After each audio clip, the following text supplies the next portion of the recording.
Des herbes aromatiques, des arbres fruitiers, voici un jardin public comestible. Depuis un an, le fort de Tourneville joue la carte nature, avec aussi une bergerie, une dizaine de moutons discrets, mais terriblement efficaces. C'est un peu bisounours, mais les gens sont effectivement plus attentionnés envers les animaux, c'est plus calme, c'est plus posé, et il y a vraiment une ambiance bienveillante en fait dans le fort.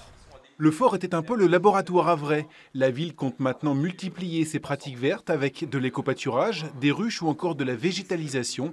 13 projets vont ainsi être soutenus. Et les villes, d'une manière générale, ont cherché à dominer la nature. Et le résultat de cette domination, ça a été la pollution de l'air, ça a été le ruissellement des eaux avec l'érosion des sols, des inondations. Et ce qu'on souhaite, c'est maintenant plutôt organiser la coexistence entre la ville et la nature. À Applemont, par exemple, ce sont 1300 mètres carrés entretenus mais fermés au public qui vont être pensés autrement pour faire de la permaculture. On va essayer de mettre des points d'eau pour que les insectes, les oiseaux puissent se nourrir et donc investir les lieux.